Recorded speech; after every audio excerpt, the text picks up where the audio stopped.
Hey guys, welcome back to another episode of Quick Tips with Sean. Today we're going to be talking about the EQ, or more specifically the parametric EQ, how to use it, when to use it, and the best ways to use it in my opinion. So let's get started. Today I'm going to be working with Ableton, and my example, I'm going to be using Ableton's EQ8. Now, the first thing I want to do is briefly explain what I believe an EQ is. I mean, I bet a lot of you already know what an EQ is just based off of your car stereo or simple things like that. Again, this video is kind of for beginners when it comes to equalizers, but there's a lot of useful tips in this video as well, so please stick around. So an EQ to me is something where you can specifically choose the frequencies that you want to either boost or cut. And that's as basic as I can say it. Now I briefly want to go over the parameters of this Ableton EQ8. Okay, so starting from the left, we have our frequency. So based on whatever node you choose, you can pick what frequencies you want. And this is awesome because a lot of other EQs are kind of fixed within a specific range of frequencies. Ableton's EQ8, you can pretty much go anywhere within the entire spectrum. So that's awesome. And then you have right here your boosting or your cutting. And then you have your Q, which is basically how narrow you want it to be or how wide you want it to be. That's when we get to our node settings. So I have right now on the shelf. Let's start from the top. So the top would be this ×4 is just an extreme cut from the low end. And then we get to a moderate cut. And then we get to a shelf that goes left. So it's a low end shelf. And then we have a bell, and we have a notch, and then it starts over going from the high end. So again, another shelf, and then a moderate cut, and then an extreme cut. And then from the right here, this right section, we have this headphone button, which is a really useful to solo out the frequencies that you're hovering over or cutting or boosting. You have this, which is basically turning on the analyzer here. And you have this mode section, which I'm not going to get over today. You have an edit, adaptive cue, scale, gain. Gain is basically if you're cutting a lot, right, you're losing amplitude, and you can make that amplitude back up with this gain knob. The last thing I want to say is if you right click on the EQ, you can put it in oversampling mode, which is just going to make it more high fidelity. If you're doing a lot of like high boosting up here and it's a high frequency content instrument or whatever you're doing, you can oversample it and the EQ's performance will be enhanced basically. All right, cool. So now that you guys kind of understand an EQ a little bit more, I want to go over two examples on how to use an EQ. The first example is going to be cutting problem frequencies, mud, things like that. And the second example is going to be boosting, okay? Boosting harmonic content specifically, and I'll go over all of that. So let's start out with cutting muddy frequencies. I want to be using a kick for my example, and we already have the EQ up here. So let's just hear this kick real quick. Okay. Now, mud, for you guys to understand, starts around 300 and ends around 430 hertz.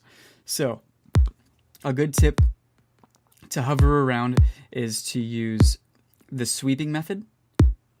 So you can really just boost it up and hover around here. Now I'm going to go around like that sound. I do not want it in there. So I want to cut it out and then use my cue to kind of narrow it out because that's like the only thing that I want cut. I don't want anything else really touched. And that's really just going to make the low end of the kick shine a little more and the high end of the kick shine a little more.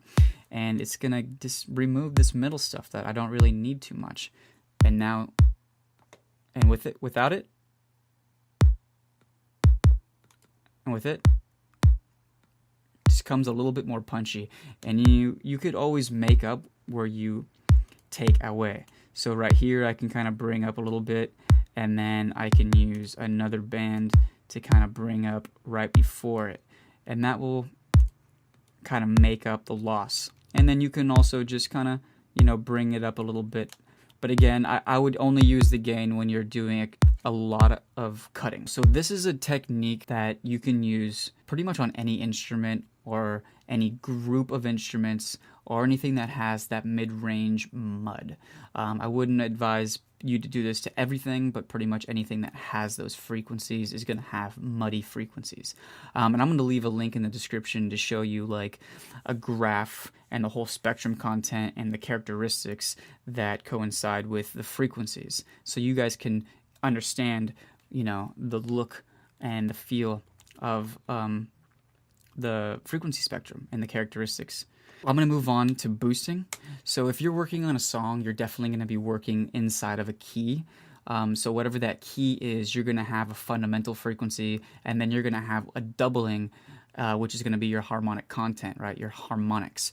And then that harmonic will have a harmonic, and that harmonic will have a harmonic. And it's all doublings of the fundamental. This is an amazing technique to do when it comes to boosting, because basically with cutting, if you cut all the problem frequencies away, then you won't have to boost your good frequencies because you're only going to have good frequencies, right? So you always want to cut before you boost. You have to really wrap your head around that idea. Boosting is a very delicate idea. You just want to boost things that are going to make it sound better.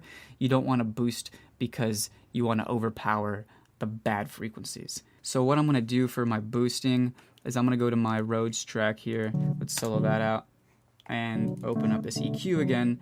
And since I'm in B minor, what I can do is double click on the EQ, and when you hover around, Ableton will show you which frequency you're hovering and what frequency or what key that frequency is in, right? So I can go over here, boom, there's B. So I can boost that up, and I'm on 2. Okay, so I can sharpen this, so it's not boosting everything, it's only boosting really that frequency. And you can do this all the way around. I mean, if I wanted to go, now, since I'm in B minor, my 5th would be F sharp. So since I'm working with chords on this Rhodes, I can easily just boost that up too. And now I'm boosting harmonic content that's gonna just make the sound better because it's the stuff that sounds good. And then what you could do as well is boosting like air and low. So air is anything really above, which I already have it here, but if we open this up here, air is anything from like 15 up all the way to 20K. And this is really just gonna, it really just brings it alive. It creates more of an atmosphere. That high fidelity stuff just gets lifted. And like I said, you could right click the EQ, turn it on oversample, and it's really gonna attenuate those high frequencies. It's an amazing tip right there, just oversampling. So yeah, use your imagination when it comes to all this stuff. I don't want to sit here all day and kind of give you guys a bunch of examples. I want to make this video as short as possible, but giving you guys the most information as possible. All right, so yeah, that's all I got for you guys. I hope you found this video useful and helpful and enjoyable, and I hope you're able to apply this to your future productions. Well, if you guys want anything covered in any type of video, just leave a comment below. Please like and subscribe. That'll really help me out. And all right, I'll see you guys next time.